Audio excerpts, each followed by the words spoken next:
தொல்காப்பியம் கிட்டத்தட்ட 2000 வருஷத்துக்கு முன்னாடி எழுதப்பட்ட ஒரு இலக்கண நூல். இன்னொரு பக்கம் பைத்தான், இன்னைக்கு நாம பயன்படுத்துற ஒரு மாடர்ன் கம்ப்யூட்டர் மொழி. இது ரெண்டுக்கும் என்ன சம்பந்தம்னு கேக்குறீங்களா?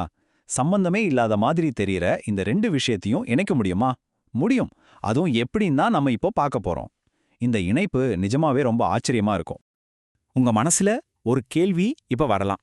அதாவது, ஒரு பழங்கால கவிதைக்கு ஒரு கம்ப்யூட்டர் புரோகிராமை இயக்குற சக்தி இருக்குமா? இதுதான் நம்ம இந்த முழு விளக்கத்தோட மைய கேள்வியே. இங்க பாருங்களேன், ஒரு பக்கம் கிட்டத்தட்ட 3000 வருஷ பழமையான தொல்காப்பியம், இன்னொரு பக்கம் இப்போ நாம பயன்படுத்துற பைத்தான். பார்க்கறதுக்கு ரெண்டும் ரெண்டு துருவங்கள் மாதிரி தெரியுது இல்லையா? ஆனா இந்த ரெண்டு உலகத்தையும் இணைக்கிற ஒரு ரகசிய பாலம் இருக்கு. அந்த பாலத்தை தான் நாம இப்போ கடக்க போறோம்.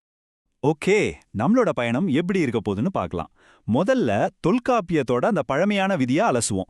அப்புறம் ஆல்கரிதம்னா என்னன்னு சிம்பிளா புரிஞ்சுக்கலாம். அதை வச்சு அந்த இலக்கண விதியை ஒரு ப்ளூ பிரிண்டா மாத்தி பைத்தான்ல ஒரு ப்ரோக்ராம் எழுதுவோம்.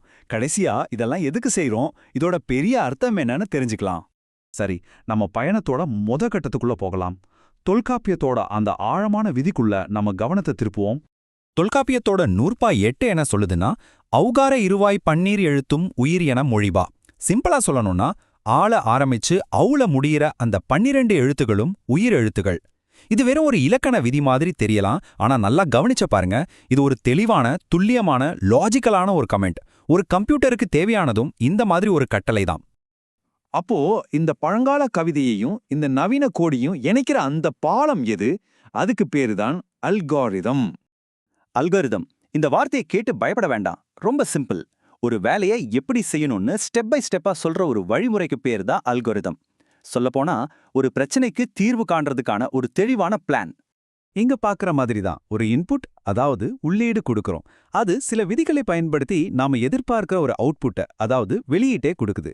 இதுதான் ஒரு அல்காரிதமோட ரொம்ப அடிப்படையான செயல்பாடு. இதை இன்னும் சுலபமா புரிஞ்சுக்கணுமா?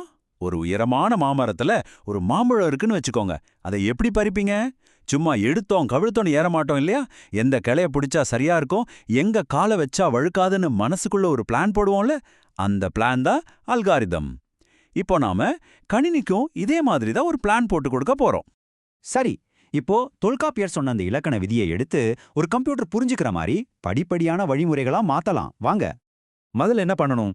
தமிழ்ல இருக்கிற 12 உயிரெழுத்துக்களையும் ஒரு லிஸ்டா வரையறுக்கணும். ஸ்டெப் 1 முடிஞ்சது. அடுத்து அந்த உயிரெழுத்துக்களை குரில், நெடில்னு 2 தனி லிஸ்டா பிரிக்கணும். ஓகே. மூணாவதா யூசர் கிட்ட இருந்து ஒரு எழுத்தை இன்புட்டா வாங்கணும். அப்புறம் அந்த எழுத்து நம்ம குரில் லிஸ்ட்ல இருக்கான்னு செக் பண்ணணும். அப்படி இல்லைன்னா அது நெடில் லிஸ்ட்ல இருக்கான்னு பார்க்கணும். ஒருவேளை 2 லிஸ்ட்லயுமே இல்லைன்னா அது உயிரெழுத்து இல்லைன்னு சொல்லிடுவோம். பாத்தீங்களா, ஒரு கவிதை வரி எப்படி ஒரு தெளிவான செயல் திட்டமா மாறுதுன்னு? Okay, plan ready. இந்த ப்ளூ பிரிண்ட்டை எப்படி நிஜமாக்க போறோம்? அதுக்கு தான் பைத்தன் இருக்கு.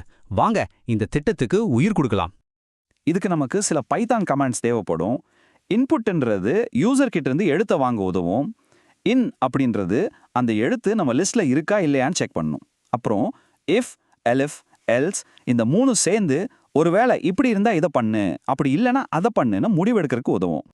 இத பாருங்க, இதுதான் நம்மளோட முழுமையான பைத்தான் ப்ரோக்ராம். முதல்ல குரில், நெடில்னு 2 லிஸ்ட் உருவாக்கிட்டோம். அப்புறம் யூசர் கிட்ட இருந்து ஒரு எழுத்தை வாங்குறோம்.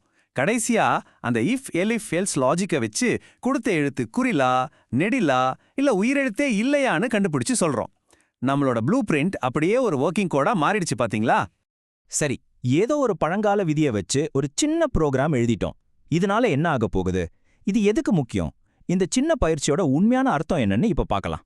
நாம இப்போ செஞ்ச இந்த சின்ன அல்காரிதம் தான் இன்னைக்கு உலகத்தையே இயக்குற பெரிய பெரிய டெக்னாலஜியோட அடித்தளம். ஆர்டிஃபிஷியல் இன்டெலிஜென்ஸ், அதாவது ஏஐ ஆகட்டும், மிஷின் லேர்னிங் ஆகட்டும், நாம பேசுற மொழியை கம்ப்யூட்டர் புரிஞ்சுக்கிற நேச்சுரல் லாங்குவேஜ் ப்ராசஸிங் ஆகட்டும், எல்லாத்துக்கு பின்னாலையும் இதே மாதிரி தெளிவான தர்க்க ரீதியான வழிமுறைகள் தான் இருக்கு.